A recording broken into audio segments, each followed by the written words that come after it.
В ход идут закрытие границ, блокировка банковских счетов, приостановка водительских прав и просто отлов. Despite the encirclement of large numbers of Ukrainian forces, huge losses, violent mobilization, threats to civilians, the head of the Kyiv regime forbids acknowledging the loss of cities, orders positions to be held down to the last man, and bans retreat.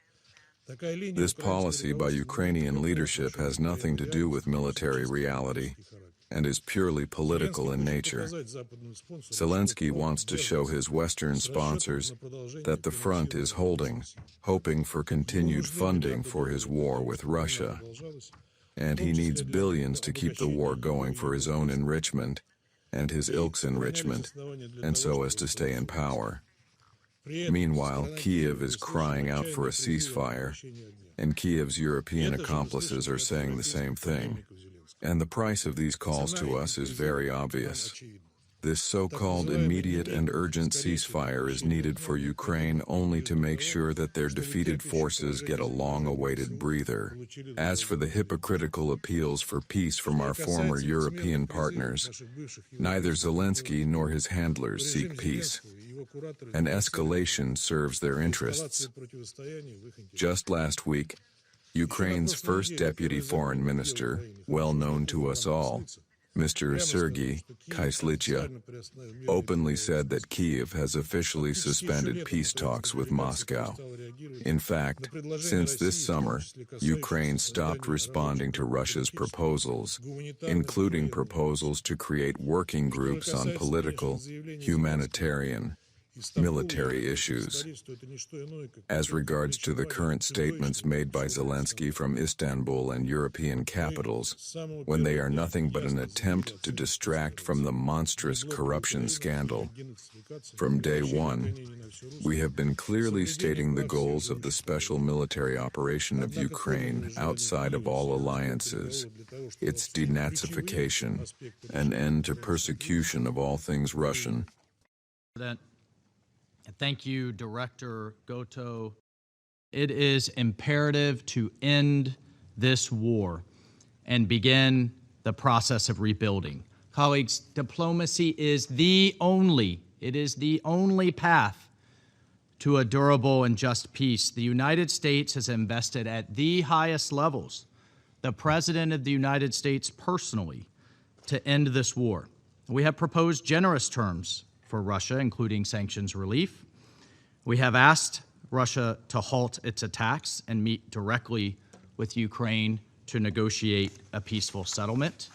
Unfortunately, the fighting continues, tragically causing more civilian casualties. Director Wasornu, for your briefings. The bottom line is the costs to all sides have been devastating, and it is beyond time for this war to end. And I would hope that we would all agree that this war will not end militarily. Russia's and Ukraine's leaders must negotiate. Both Russia and Ukraine must accept a ceasefire. Be a merciless judge if Russia is eventually. As a result of the attack by Russia, which took place during this very meeting, at least 5 have been killed and 3 more wounded in Zaporizhia. The human toll is devastating and the destruction unimaginable. This is a systematic and deliberate policy aimed at annihilating the Ukrainian people, culture, identity, historical heritage, and our right to exist as a free and dignified nation. This is an attempt to freeze, silence, and extinguish Ukrainian resilience. This is a state terror and genocide, rewarded of its war of aggression instead of held. Since the beginning of this year, Ukraine has supported President Trump's proposals aimed at ending the war. We are ready as before to work constructively with the American side as well as with our European partners and around the world so that the outcome is peace. Ukraine has officially received from the American side a draft plan. We outline the fundamental principles that matter to our people. We agree to work on the plan's provisions in a way that would bring about a just end of the war. In this context, allow me to make several critical points.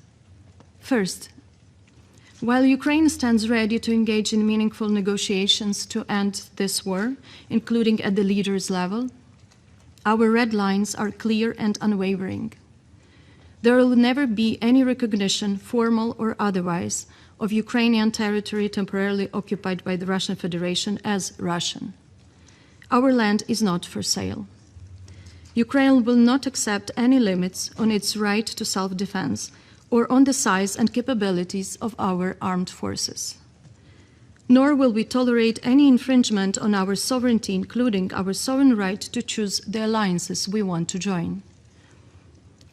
Any genuine peace process must respect a fundamental principle: nothing about Ukraine without Ukraine, and nothing about Europe without Europe. And let me be equally clear, we will not reward the genocidal intent that underpins Russian aggression by undermining our identity, including our language. Accountable. Fourth, the end of the war and the role of... There is only one realistic path to ending this war. Russia must be compelled to retreat, economically, politically, and militarily.